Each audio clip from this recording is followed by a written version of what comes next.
Hey everyone, this is Joe from Self-Hacked, and I'm excited to bring on a guest, Teemu Arina. He has created the best biohacking summit in the world to date that I know of, and I know of all of them.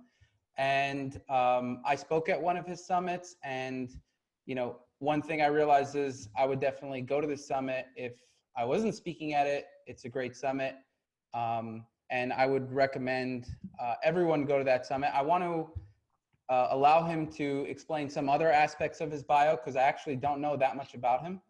And I want to give him the chance to explain, what his bio is. But I just want to take a brief interruption and talk about Self-Decode and Lab Test Analyzer. Self-Decode is our genetic software that, the Self-Hack team and I have been developing over the past 2.5 years. We analyze DNA from companies such as Ancestry and 23andMe, and soon we will be using our own SNP chip, which will have about 1 million SNPs, and so it'll be better than 23andMe. And in May, we launched Lab Test Analyzer. That is a software that allows you to analyze your lab results and see what's not optimal and how to bring things in the optimal range, because there's actually so much that is found within your lab results that people don't realize. And almost all of them, if not all of them, could be manipulated and be made in the optimal range. So go to labtestanalyzer.com and selfdecode.com. Now let's take it back to Teemu. Tell us a little bit more about your bio and how you got into this. So thank you very much, Joe, for this invitation to your show. And I mean, I've been into biohacking since my childhood, I have to say, but putting the name on it just came later. I've been always interested in nutrition and healthy food and what goes into it. But over the years, while I was working on my business, I found my first company when I was 16. So I'm 36 now, I've been like 20 years in the business. When I was 16, I got really interested in how to really surpass the boundaries when it comes to learning. And I got really interested in the processes of pushing the boundaries of the mind and how to kind of improve your productivity in different ways. And I founded my first company around that. So we build online learning environments, online collaboration environments, online platforms for people to get things done. And in that process, I forgot one really important aspect, and it is that optimal performance is not only your relationship to your tools and what's outside of you. It's not just how you organize information or how you search information or how you collaborate. It's not just the hours that you put in. Optimal performance is where you combine the body and the mind into a balanced homeostatic system, or you could call it an equilibrium. The lesson that led me to this was my personal health issues, my personal health problems. When I was running a startup, I raised 1.5 million euros. That's like a couple of 1.78 or so million US dollars. I was working really hard. I thought I was living my peak performance. I thought that was, on the peak of my life, working on my dream. And I slept 4 hours a night. I put all the hours in I could. And in the end, I got a stress-related symptom. I got an ulcer. And it didn't heal for like 9 months. I was suffering for it. And then after visiting doctor after doctor that only were prescribing me medication that only took the symptoms away but didn't really heal the root cause, that led me to kind of doing what I'm good at, which is systems thinking. And I started looking at the human body as a system. I went deep into PubMed, and when I was deep into the research, I went deep into inflammatory disease. I started from the ulcer. I went into gut issues. I went into low-level inflammation and looking at that. And my kind of my hypothesis was that I had created an imbalance in my system that was maintaining an inflammatory kind of environment for the ulcer to prosper and not heal. So then what I started doing was I started designing a protocol to get myself back to health. And it started by looking at eliminating foods that will increase inflammation, foods that will reduce inflammation. So I created an anti-inflammatory diet based on the research that I found. I started looking into methods and interventions that will reduce inflammation and speed up recovery, obviously by sleeping more, doing things like meditation, moderate, not but heavy exercise, just some little movement here and there, keeping my lymphatic system moving, and other things, so many things that went into it, starting from breathing techniques to cold exposure and all of that. And when I started this protocol, after 2 months, the pain went away. After 3 months, I noticed that my mental state, my cognitive performance was at a level it was not ever before. And something that was designed to be temporary, that I wanted to try to get myself back to health, then became a permanent lifestyle. And I've been continuing doing that. That was 2012. And 2013, I started writing the Biohackers Handbook together with medical doctor Olli Sovijärvi and nutrition specialist Jaakko Halmetto. I'm a technology specialist in it, but because of my experience and what I do most of my time, I also understand human physiology now on a quite deep level as a kind of a biological computer. So I'm very interested in that now. And I started organizing the first Biohacker Summits, the first one in 2015. And we've been doing, I think, 7 or 8 editions of that. And we published now 2 books, the Biohackers Handbook. It's not in English yet, other than electronic books. The printed edition is coming out. But we also have another book that was now published here in Finland, which is also being translated to English, and it's the Biohacker Stress Manual. So I'm just going to show the 2 books. So this is the Biohackers Handbook. It's like 1,000. That looks more like the Biohackers Encyclopedia. It is, definitely. It has 1,500 references, mainly meta studies from the last few years. It has a ton of illustrations and over 500 pages. It's a totem right. of biohacking. And so that basically goes into optimizing sleep, exercise, nutrition, mind, and work with biological and technological tools.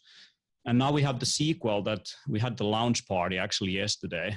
This is the Biohacker Stress Manual. And it's all about the nervous system and also dietary interventions for managing stress and also different ways of testing things related to stress. And so I'm super interested in these things now. And definitely now that we have like published close to 900 pages based on over 2,000 medical references, mainly meta studies, we're not going to stop. We're going to be diving deep into optimizing your environment, your home, your relationships, your lab results, whatever. Wow. So your micronutrients. So we are into taking what's out there and synthesizing it in such a way that people can understand what is the kind of 20% that will result in 80% of results in terms of their own biohacking.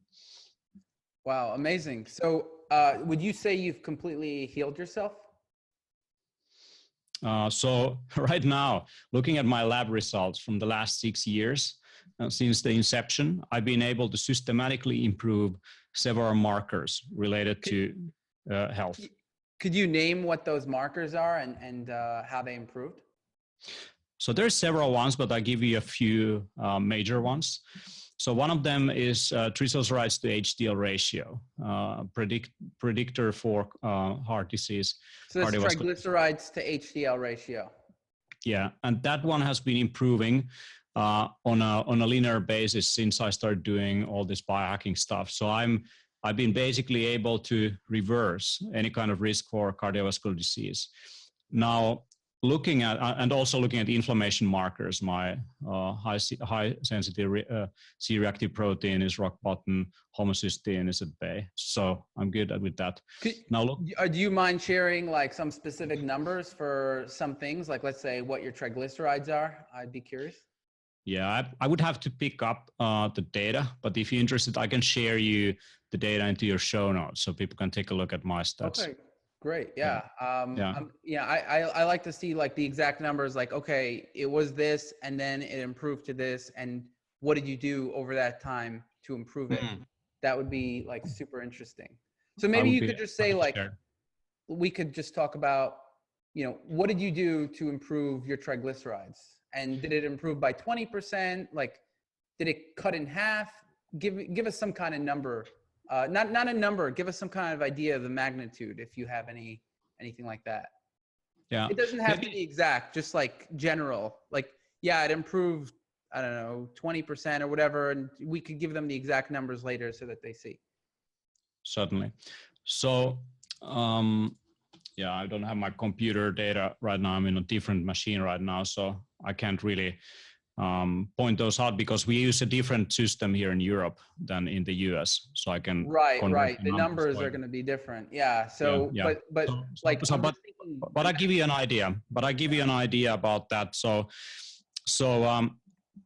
I give you a few other markers, and because these are all connected, and then we can go into what I did. Sure. So the other one that I'm looking is long-term fasting blood glucose, and when it comes to that value, I was almost pre-diabetic when I started doing all this biohacking, and not being able to reverse any risk for diabetes also. Okay. And so that number I'm very happy about.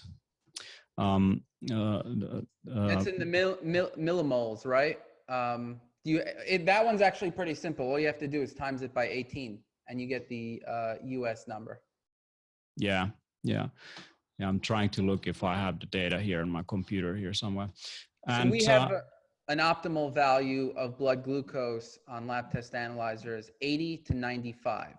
That's the and that's in milligrams per deciliter. And that number is based on the fact that if people's blood glucose is lower, for some reason, the mortality goes up. So under 80, mortality starts going up.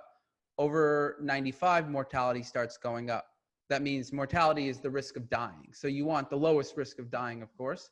And I tried to keep mine personally between 80 and 95 milligrams per deciliter. And you're going to divide that number by 18 if you're in Europe.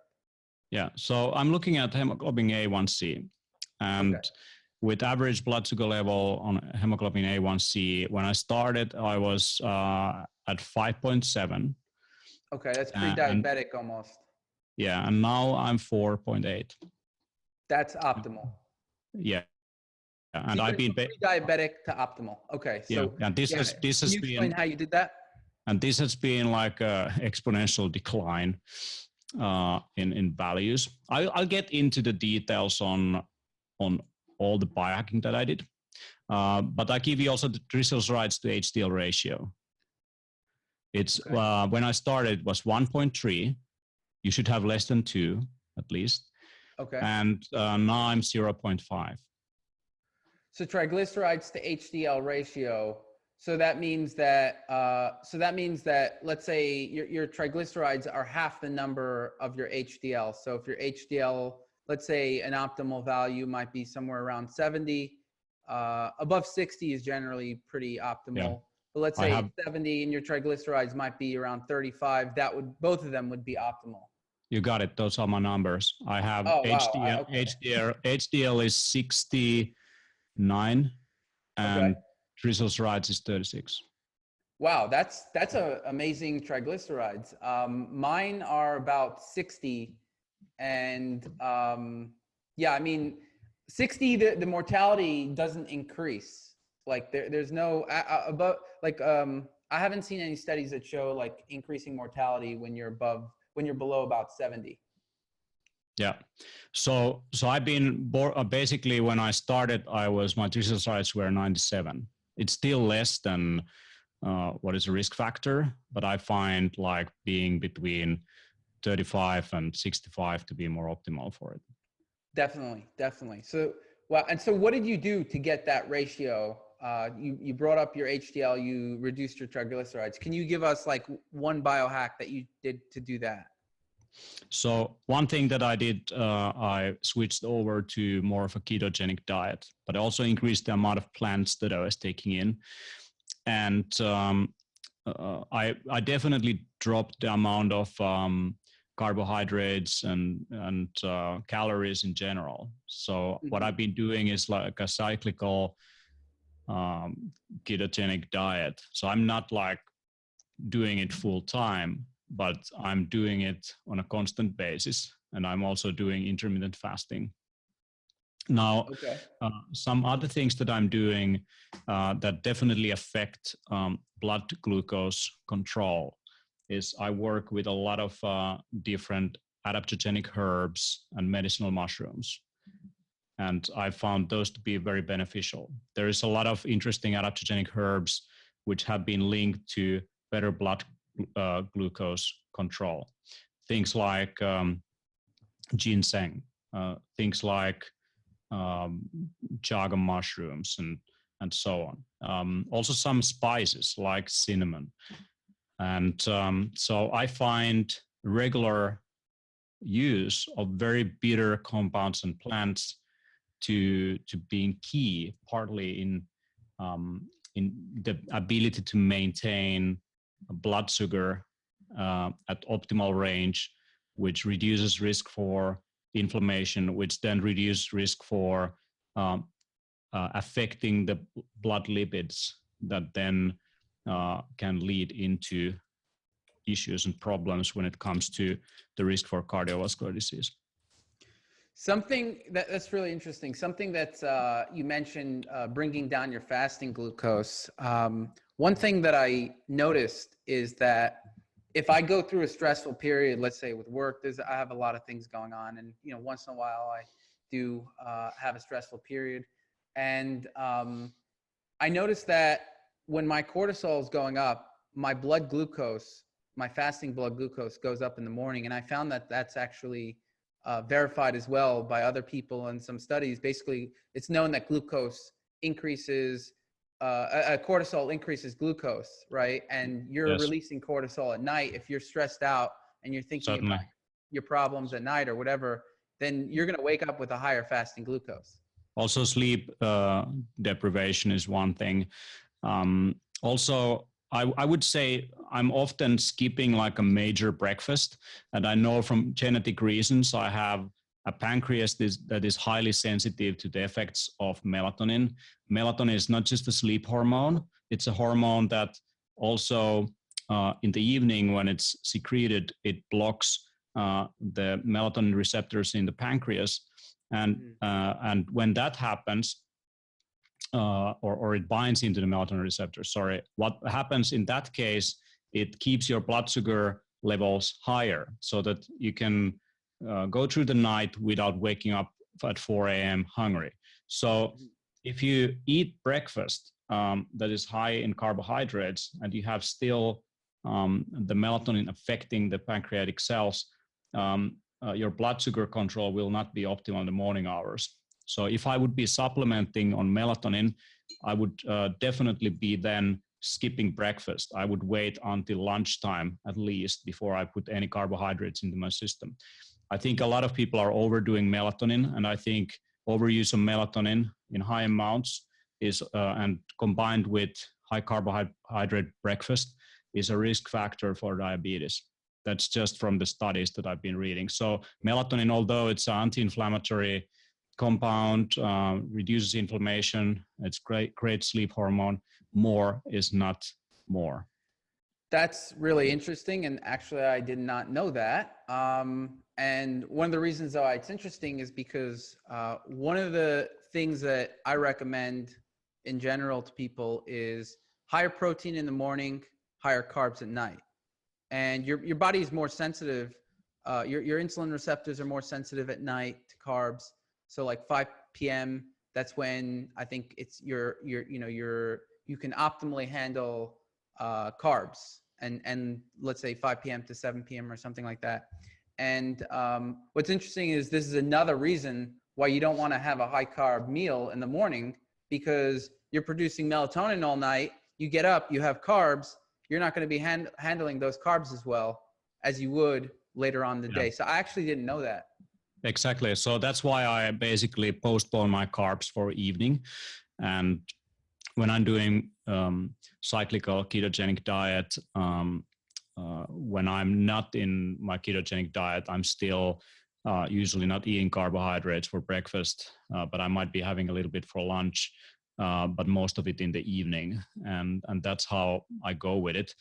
And often I also just skip breakfast or just have a cup of tea, mushroom tea, or coffee with some fats. And another aspect that I find also quite important, obviously, is stress management in these situations. So you mentioned cortisol cycle, and all of that. There's a few compounds that can help you to reduce cortisol levels. I find things like L-theanine important, phosphatidylserine is great. Also, some adaptogenic herbs are useful for it. Schisandra, rhodiola rosea, cordyceps. These kind of plants are great if you are interested in also maintaining your cortisol release under stressful situations. But nothing beats sleep and recovery and things like meditation. And I find it very important, and especially because cortisol is linked to testosterone as well. So if you have high cortisol, you're likely to have lower testosterone levels. One thing that I've been able testosterone levels. Yeah. So one thing that I've noticed also by doing all of this for the last 6 years. When I started around 30-year-old, what happened? My testosterone level was like I'm a 45-year-old man, and now my testosterone level is at 36. It looks like I'm less than 25-year-old. So there you have it. So you're saying the cortisol decreases the testosterone? Yes, that's what I say. Okay. Yeah, so high stress, obviously, high stress contributes to testosterone. So you have these steroid hormones that are more easily converted to other things under stressful situations. And what do you think? Sorry, what do you think about like protein and fats in the morning instead of fasting? Like, because like you said, you don't want to consume carbs, so you said therefore you fast. That's one of the reasons you fast. What I'm thinking about, what if you just consume protein and fats, therefore you don't need the pancreas to work or be as sensitive? I definitely, if I have breakfast, it's going to be some eggs, some avocado, some greens, some fiber. That's what I like to go. Maybe some sauerkraut, some fermented foods. That's what I like to start my day. Some highly concentrated wild nutritious berries like bilberries, sea buckthorn, those kind of things. Maybe a shot of ginger, turmeric, lemon. That's what I go with. And one thing that definitely is helpful for blood sugar control is also apple cider vinegar. If you take like a tablespoon of apple cider vinegar in the evening, you will lower your fasting blood glucose by the morning. But I prefer to take it in the morning with some lemon and ginger and turmeric, and that's how I go with my day. And I just felt subjectively better energy levels. And I do quite a lot of supplements also, and I was a bit worried about my kidneys. But another thing that's been improving in the last 6 years is my kidney filtration rate. So EGFR number has been improving on a constant basis. So I have genetically a higher risk for kidney disease. And although I'm taking all these supplements, like I'm not just taking some rhodiola from here, I don't have any kind of risk looking at my creatinine levels or looking at my my EGFR numbers. Do you happen to know your urea, nitrogen, and your creatinine? I'm curious, like what numbers you have and how you brought that down, because that is actually something that is associated with higher mortality. If you have higher BUN than, let's say, blood urea nitrogen, then let's say 15, mortality starts going up. And mine was actually higher because I was eating a higher protein diet. And I just started loading myself with olive oil, like to reduce the protein so that my BUN goes down. And actually I was quite successful. It went down by about 20%. Yeah. So my EGFR number when I started, so my glomerular filtration rate was 68 when I started, and now it's 92. So that's been improving. That's a very big jump. Yeah. And when I started with my blood urea nitrogen, the number was around 18, borderline close to high risk, and now it's 9.8, which is that's you cut it in half. And so how did you do that? That is something I'm very interested in. I've definitely what I've done, I've reduced protein intake. So I felt I don't need that much protein. I've been just going more green things and fiber, spirulina, chlorella, etc. And I don't know, maybe it's a diverse diet that I'm having. So I'm not like crazy on paleo diet where I would eat like 400 grams of lean protein in one go. So I think you can overdo that, and you can get the benefits for muscle growth with less. I want to know about your albumin. Have you been measuring your albumin? Because that's actually a blood marker that a lot of people don't even pay attention to. And it's probably one of the single most important biomarkers that are generally tested that could predict mortality in a whole bunch of different conditions and in healthy people as well. Right. So my albumin levels have been, when I started, it was 4.9 and it's now 4.4. Okay, so 4.9 and 4.4 are both good, but I'd say that's actually something that you want to increase. Like if you can keep your albumin at 4.9, I think the reason it went down by you, if based on our talk, is you reduce the protein. So on the one hand, there's a few markers when it comes to protein. So if you increase your protein, your albumin is going to go up.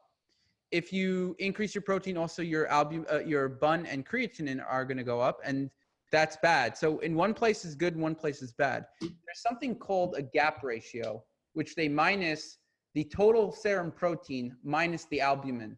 So that kind of takes into account how much protein you're taking in minus the albumin, which is the good protein, because albumin is the single most important antioxidant in your body. People think of it actually as glutathione. Glutathione is super important, but albumin might be even more important than glutathione.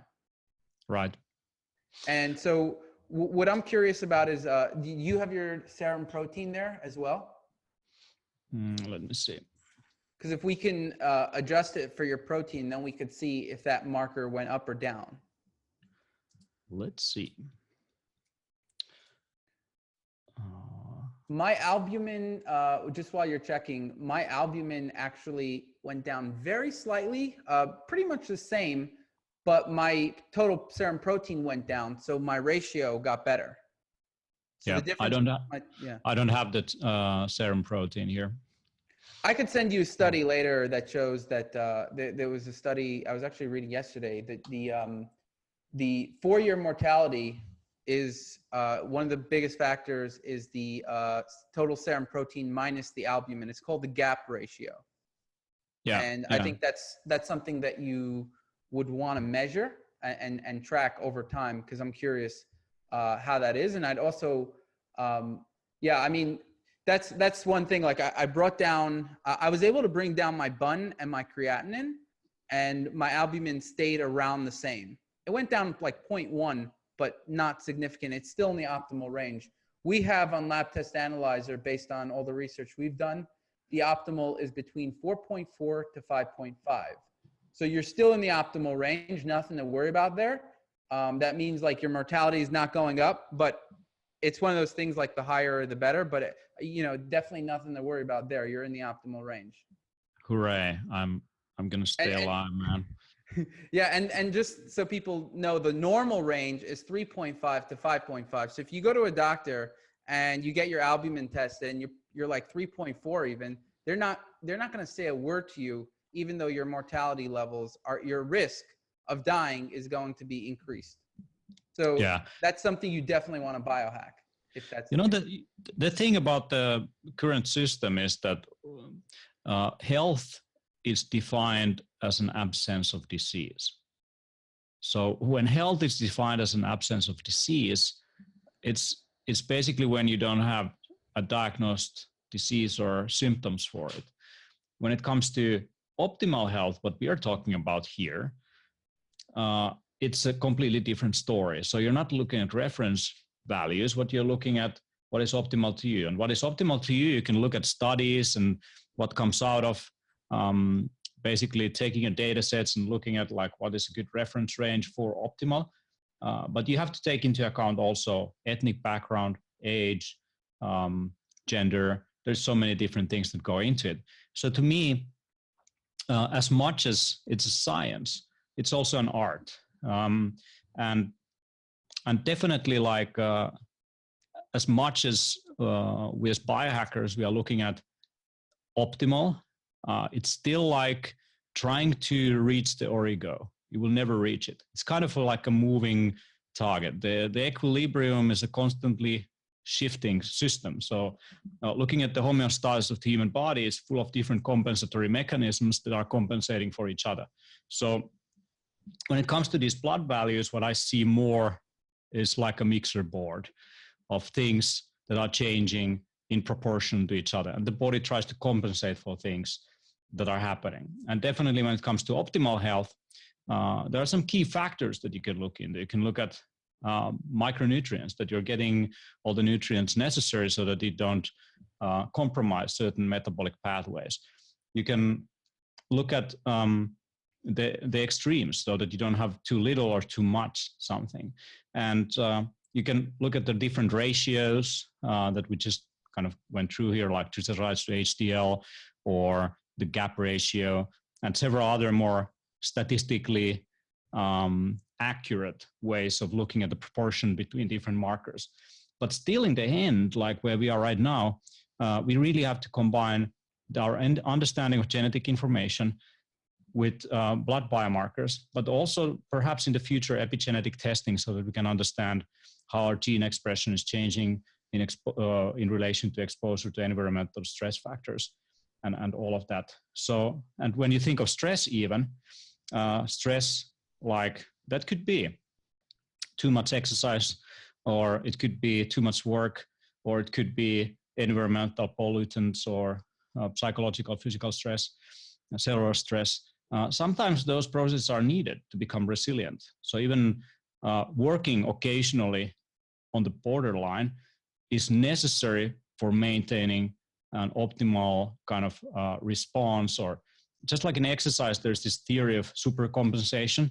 So you stimulate the muscle and then you rest, and then your kind of performance is slightly elevated after 1 or 2 days, and then you can get better results at the gym. But if you don't give enough time for rest, you will actually start to lose some of the performance. And if you rest too long, you're losing the supercompensation. So I think with health, it's important to kind of stress the system occasionally and give it a little kick, like, hey, you need to become resilient to the environment. So 100%. It's a kind of like drawing a line into water. It's really hard to put a finger what is optimal, but definitely become conscious about the process, becoming wise with different strategic decisions in your day. You can start to get closer to it. And you can start to feel it. Yeah, one of the biggest mistakes I think people make that I see is that they think something is good and then they go full hog on it. It's like, oh, exercise is good, so I'll exercise for 3 hours a day. Oh, sun is good, I'll get sun for 3 hours a day. oh, this is good. Cold is healthy. I'll just, be cold the whole day. That's not exactly how the body works. Yeah. In the biohacking community, there's too much thinking that it's better, faster, stronger, kicking ass, more with less. Right. It's not like that. That loses or misses an important lesson that has been, discovered for thousands of years in different systems. You take yoga or long-term meditators or athletes or martial artists, as much as they practice the peak performance in terms of better, faster, stronger, they're also practicing the peak experience of recovery. So with meditation, breathing techniques, and food and nutrition, and just looking at the sunset. So finding the optimal balance comes from the ability to produce massive force or speed or cognitive performance or physical performance in an instant, but also to be able to then kind of take it back and let the battery reload so that you're ready for the next thing. And many people look for a solution in biohacking because of stressful life, because of busy life. They don't have enough energy, they work too much, and they look for an answer in some fat-based coffee or nootropic, and or sticking a laser into their nose and going to an infrared sauna, as if that kind of enables them to recover faster so that they can work more. I think and then they don't have to sleep anymore. All right, yeah. I'm going in the sauna. I just don't have to sleep anymore. Yeah, I just sleep 4 hours a night and I'm biohacker. So no, that's not biohacking. That's stupidity. It's like burning the candle from both ends of turbo. Now, maybe you can like mitigate the damage if you're clever enough. And definitely I find that in this current state of understanding, I'm able to push the envelope a little bit more. I'm able to push the deadlines a little bit more. I'm able to take more. But I'm more conscious also of the fact that that's not optimal. Okay, so I think we can talk about so much, and there's a lot of labs I'd like to go through, but unfortunately, we started the interview a bit late and I have to actually go. So the last thing I want to ask you, and this is something that I get, this is a common problem that I get. People are in like these Scandinavian countries, Northern Europe, they don't have a lot of light. And in my opinion, and I'm sure you agree on some level or another, that light and sun are important components of health, right? Blocking out light at night, of course, and that's what you're doing there, and also getting a lot of natural light in the day. How do you biohack the lack of light in Finland in the winter? So, I mean, one of the obvious answers is travel. So a lot of people, they schedule their summer vacation for summer when the sun never sets here in the north. Seriously, if you go to Lapland, the sun never goes down. It kind of goes close to the horizon, then goes back up. You can't sleep very well at those nights unless you have like light blocking curtains. Now, in winter time, it's the opposite. The sun never goes up, or it occasionally goes up and then goes down. So what I try to do is to extend the daylight cycle. So I'm using office lights that are higher than 500 to 800 lux. So I have a daylight lamp right next to my desk here. If I'm traveling, and how many lux is that? Is that like 10,000 lux? Yeah, exactly, 10 to 20,000 lux. And another thing that I'm using definitely is this thing in the morning. So I can shine the blue light into my eyes like this in the morning hours to reset my cycle. You look like a cyborg with that. I love it. I look like a freaking biohacker with this IO retiming kind of device. But in the end, it's also kind of waking up, at time, waking up early, and in the evening, blocking definitely the blue light. I mean, there is a lot of, and this is obvious for a lot of people and it's discussed too much, but working with the natural cycles of the day is important. And to me also, like spending maybe 3-4 months in the darkest winter months in sunshine where it's more natural. I think like close to equator, people have a lot of like advantage compared to us in the north. But genetically, we are adapted more than you are. Right. You are into these kind of conditions, so we can kind of tolerate it. But it definitely shows in seasonal depression and things like that. I see a massive change in my energy levels if I just take the time to work from somewhere else on the planet. So I try to make sure that my work is not tied into any single location. And I definitely do all these freaking biohacks for it also. Right. Yeah, no, I think, again, like it's very, very, you're going on an uphill battle when you're trying to biohack the sun. I mean, we've evolved with the sun for billions of years. I mean, from the earliest organisms, we've had the sun, and there was this symbiotic relationship between the sun, the UV, the light, and the full spectrum of that. Trying to biohack is really tough. So, using biohacks during controlling your light cycles, like you mentioned, and then during the worst parts of the winter, that's when you take your vacation to a sunny place, not during the summer. If you can do that's right. And obviously I'm taking vitamin D in massive amounts, but I have to say that getting sunlight is not the vitamin D story is not the whole story. There is different, if I remember correctly, like nitrogen storages in the skin that gets released when you get some sunlight. Vitamin D is only like 10% of the story. I really do. And the reason why people think that it's the whole story is because when they're doing all these studies, like, oh, if you have this vitamin D level, your mortality goes up. If you have that vitamin D level, there's like different, other mechanisms. It's a proxy. It's really a proxy of how much sun you're getting. If you're getting a lot of sun, your vitamin D is going to go up. And they do try to give vitamin D to people, and most of those studies are a failure. And if your vitamin D is lower and you cannot get sun, then obviously you're going to take vitamin D. But it's really only 10, maybe most 20% of the story. I've tried it. I try to biohack it, and there's biohacks you can do that maybe you'll get 50% of the way there. But like Teemu says, if you can schedule your vacation during the winter for 3 months, then that's really the best way. And then, when it's, a bit colder and there's a little less light, you could still hack that a bit. You could still get outside and get some light and sun, even if it's not tremendous amount. Yeah, absolutely. And I also try to look at the spectrum of light. So I have red light therapy device, I have low level laser therapy device. I just used one in this call.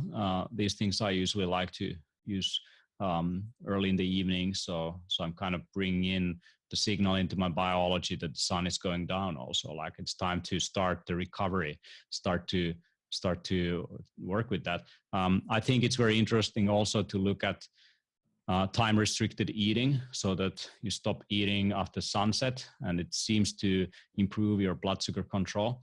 But I have to say, I really like, evening dinner. So although all the studies are out there about maybe that's an optimal way to biohack your blood sugar values and all of that, I'm just looking at my labs, and then I just have my dinner, and I do it, maybe once or twice a week. I'm doing some extended fasting, but maybe if I was capable of doing it every day, my lab test would be even optimal. So, but definitely what I take from this call, I might increase my protein intake. The one thing I caution, because a lot of intermittent fasting, I think, is a great tool. And the thing that I want people to realize, though, is that you really have to check your free T3 if you're doing intermittent fasting. Some people have naturally high levels of thyroid hormones and free T3. I don't know if you know your free T3 level, please do share that. But that's something that if you're doing the intermittent fasting, I would check it out, because I notice a very stark difference in my performance based on my T3 level. And for some reason, I naturally have low free T3. I don't know why, but that's what it is. I used to have. What's your number? My number used to be 2.6, and now it's 3.4. And I was able to. Mine is 3.1. 3.1, and that's with the intermittent fasting. Yeah. So if I was doing intermittent fasting, it would go down below 3, no question about it. And I think above 3, you're at optimal. So if you're doing intermittent fasting, I think, you know, you're probably seeing how your body is, and okay, you're probably feeling good. That's great. And your free T3 levels are showing that you're not low. And so you're handling it correctly.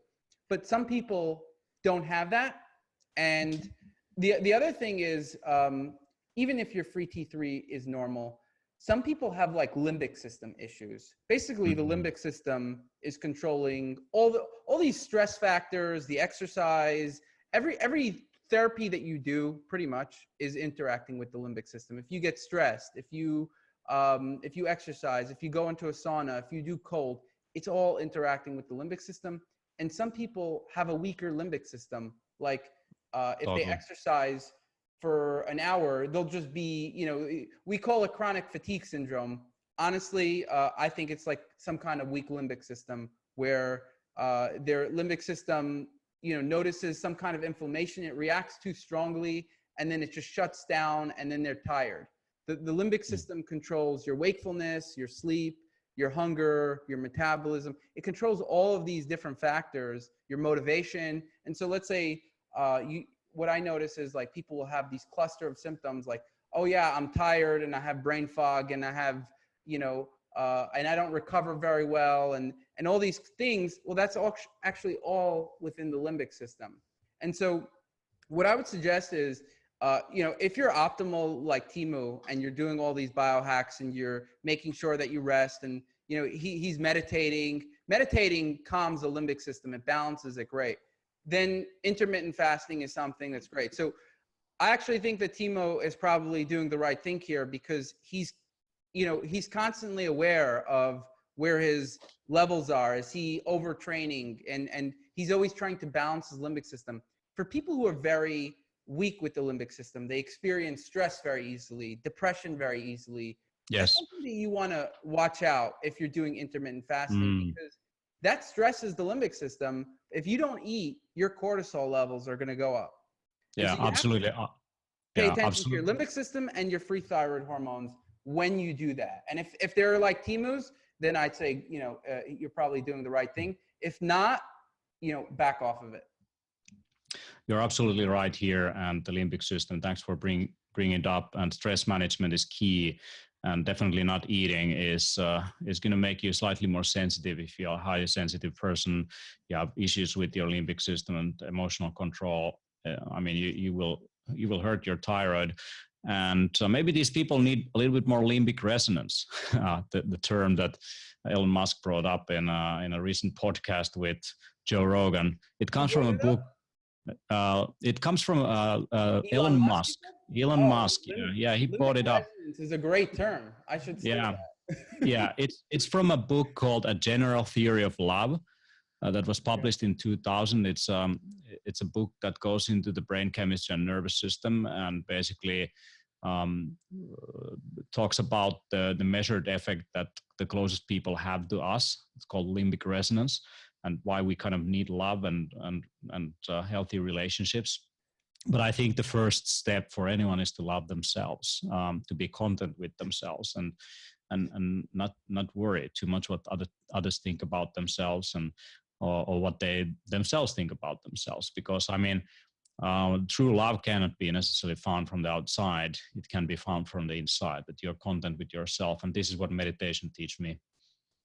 That's, you know what, that was actually the first thing I did on my road to healing. You know, my parents were, you know, my mom especially, she was like, I want you to do this. I want you to do that. My family was very strong in wanting me to go in a certain direction. And I kind of weighted other people's opinions more strongly. And when you do that, your stress is going to affect you much more. If you see someone, I mean, if you own a business and you're doing things, people are going to shit talk you. The more you're a public figure, Elon Musk, I think he's doing great stuff. People shit talk him all the time. Every day, there's 20 bad news articles on him. If you let that affect you, you're in trouble. And I think now he's actually letting him. I think I did hear some of the podcasts where he said, you know, I just started accepting things more. Like, okay, well, this is the situation. and he adopted more of a fatalistic point of view. And I think that that's actually was the first part of my healing, where I also adopted a fatalistic view of life, where like, this is the way things are, and you just accept it and you move forward. You can't rely on other people. Absolutely. It's good to sometimes accept failure to be able to forgive yourself. Exactly. Wow. Okay. So, I mean, I would really love to talk to you about like a bunch of different blood markers and how you biohack them. And we could really go a long time about that stuff. But for now, I would recommend people, there's going to be a biohacking summit in Toronto, and that's in October. That's right. So in October, 14th to 16th of October in Toronto. This year, there is no Bulletproof conference, so the Biohacker Summit in North America is the best thing you can have. And as a listener, it would have been the best thing you had, even if there was a Bulletproof conference. I agree, but we sized the opportunities. So if you're interested, you can go to biohackersummit.com, and with the discount code self-hacked, you can get 20% off. And we have Ben Greenfield coming. I'm going to be there. There's going to be Norman Farb. There's going to be a lot of researchers on things related to biochemistry, ketogenic diets, even psychedelics there. So if you're interested, I'll see you in Toronto. Yeah, I unfortunately I had other commitments during that time, but if I didn't, I would be going to that summit as well, and I think it's definitely worth it. Teemu obviously knows his stuff, and he knows how to organize a summit as well. How many summits have you done so far?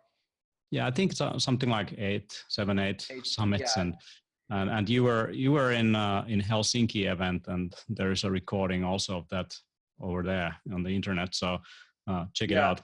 And if anyone is interested in the literature work that we've been writing, so check out the Biohacker's Handbook. You can find more information at biohackingbook.com. You can get the sleep chapter for free, and you can learn to better improve your sleep so that you recover faster, you get less risk of high cortisol, high blood sugar, and premature death.